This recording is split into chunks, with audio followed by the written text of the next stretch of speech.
Welcome back to the deep dive. Today, our mission is very laser focused. We are diving deep into one single comprehensive argument. That's a big one. It is. It links decades of American social decline directly to trade policy.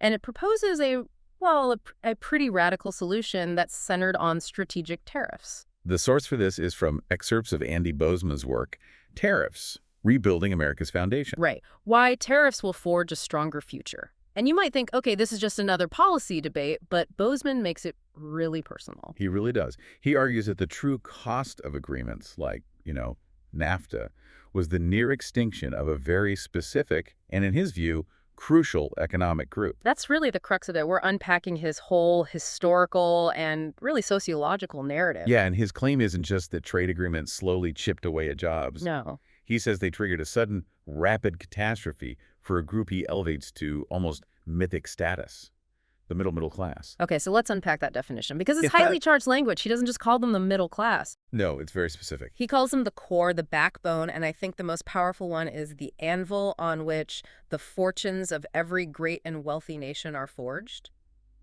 That's some high-stakes framing. Yeah. It suggests if that anvil breaks, the entire nation fails. Exactly. So he provides specific parameters. For you, the listener, if you're trying to put some hard numbers on this. Well, the middle class, he says, generally earns between 2/3 and double the U.S. median household income. Okay.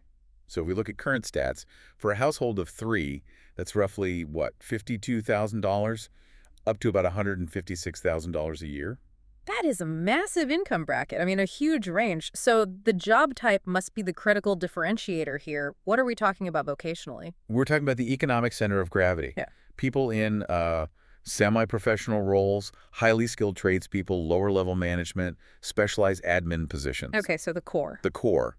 Their common characteristics are stable livelihoods, a comfortable but not, lavish standard of living. And crucially, they value independence, hard work, and predictability.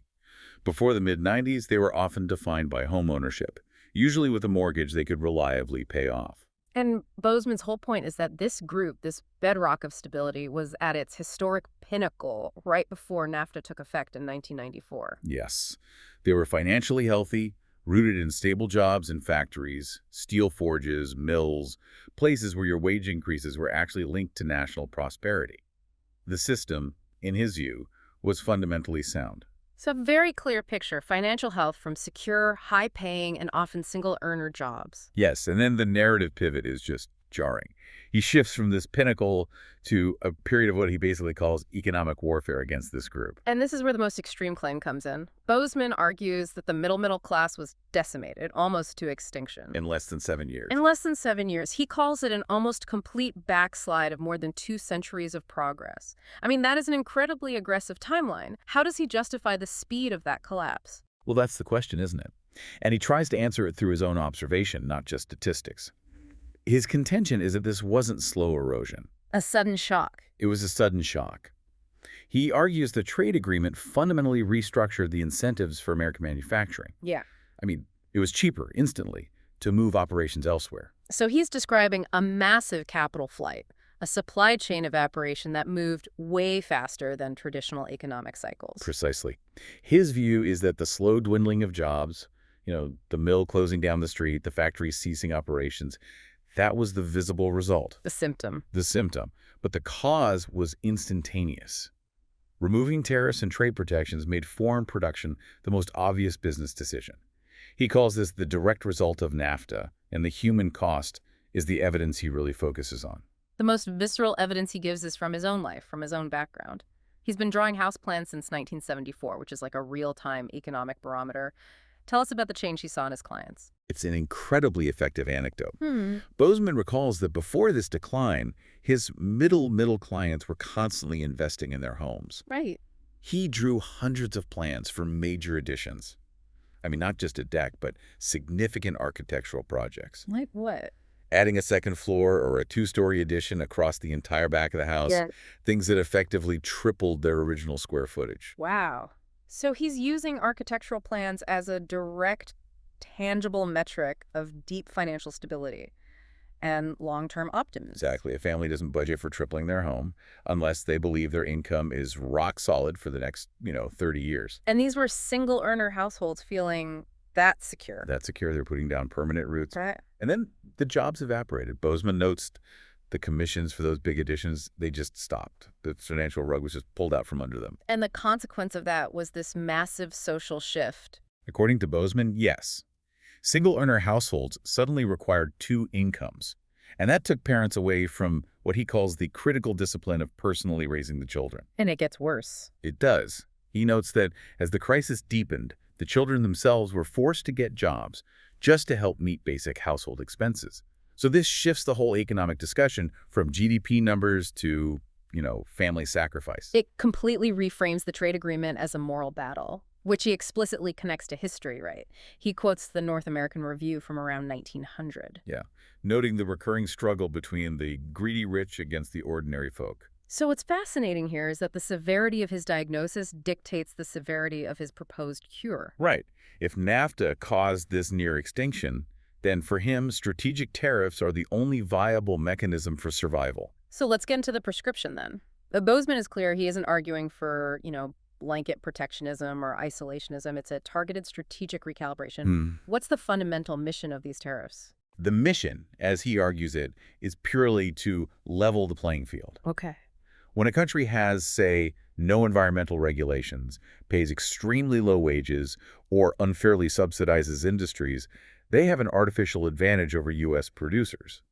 So by imposing a tariff, he argues you just offset that cost differential. Which means the foreign-produced goods suddenly cost as much, or maybe even more than American-made goods. And that's the incentive. To bring manufacturing back, reopen factories, hire skilled labor, breathe life back into those hollowed-out communities. Exactly. The idea is that tariffs act as a catalyst for domestic reinvestment. And the benefits, he contends, are exponential. It creates a stronger manufacturing base, fosters innovation. And drives demand for raw materials and all the supporting industries, from logistics to software. And he also emphasizes the social benefits, which he sees as profound. Stronger families, right? Stronger families built on stable, well-paying jobs, which leads to better investment in children's futures and ultimately a renewed sense of national purpose. But this, of course, brings up the most immediate and frankly painful counter-argument. Consumer prices. Of course. You always hear that tariffs mean higher costs for everything from milk to homes. So how does Bozeman deal with that very real resistance to diminished buying power? He acknowledges it head-on. He says there will be initial adjustments, there will be some temporary inflation, but he argues that just focusing on that short-term price tag, you're missing the forest for the trees. And that forest is the long-term benefit. Exactly. His calculus is that if American workers have higher, more stable wages, which is the ultimate goal of all this, that increased purchasing power will eventually overwhelm the temporary price spikes. So the goal is to get back to a state where people can keep the money they make and see their children doing demonstrably better than they did. Right. So he's asking a listener to accept immediate widespread price pain for the promise of long-term economic stability and higher wages. That's a very difficult ask in our consumer-driven economy. It is, but for Bozeman, the choice is necessary. The alternative, cheap goods but unstable livelihoods, has already caused the social catastrophe he's been defining. And that leads directly into the political dimension, which is just inextricably linked to this economic pain. Right. So Bozeman notes this crucial trait of the middle class. They are politically active. Sorry. And they play a significant but quietly under the radar role in shaping societal trends. And this is where the source connects that economic distress to a deep political alienation. Bozeman claims the frustration of the class wasn't just from losing jobs, it was from what he calls demeaning rhetoric and feeling entirely dismissed by coastal elites. And Bozeman, he intentionally contrasts the economic devastation with these political slights.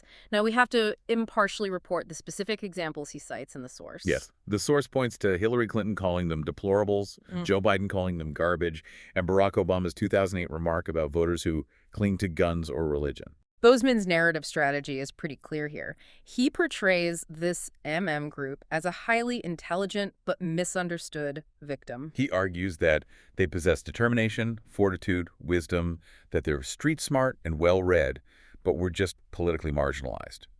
Their collective hard-earned wisdom, according to the source, is that jobs have to come back to America, period. And this collective anger, the pissed offness, as he puts it, is what Bozeman presents as the key political driver of the modern era.